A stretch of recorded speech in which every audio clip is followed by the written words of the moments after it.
other thing I'd really like to touch on for some people is covering the how. A lot of the entrepreneurs that I work with, the team, they struggle with the how so much. And the how is not just the workflow that you do in the shop, in the office, in your workspace. That is definitely a part of it, but the how you're going to get it to your customer in the proper capacity, the full wrapped up with a ribbon on it product delivered to them so that they can be satisfactory and continue to use your services.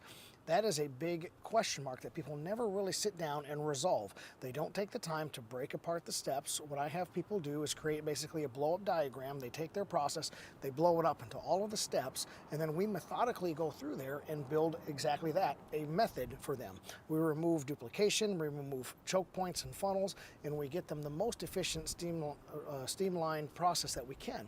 And I think it's so important for people to do this analysis, and it does take time, it does take hours, but the hours you do on the front end save dozens, if not hundreds of hours on the long end and throughout the longevity of your processes and career and function as a business. So really understand how you're going to get that done, and part of that how doubles with the materials you're going to use. So you need to develop your methodology and the materials. Exactly what is it going to take with tools, with equipment, with computing software, with computers, with office space, warehouse space, vehicles, all kinds of things. And you need to really hatch those out in bullet points so that you can see the big picture of what it's going to take to run your business.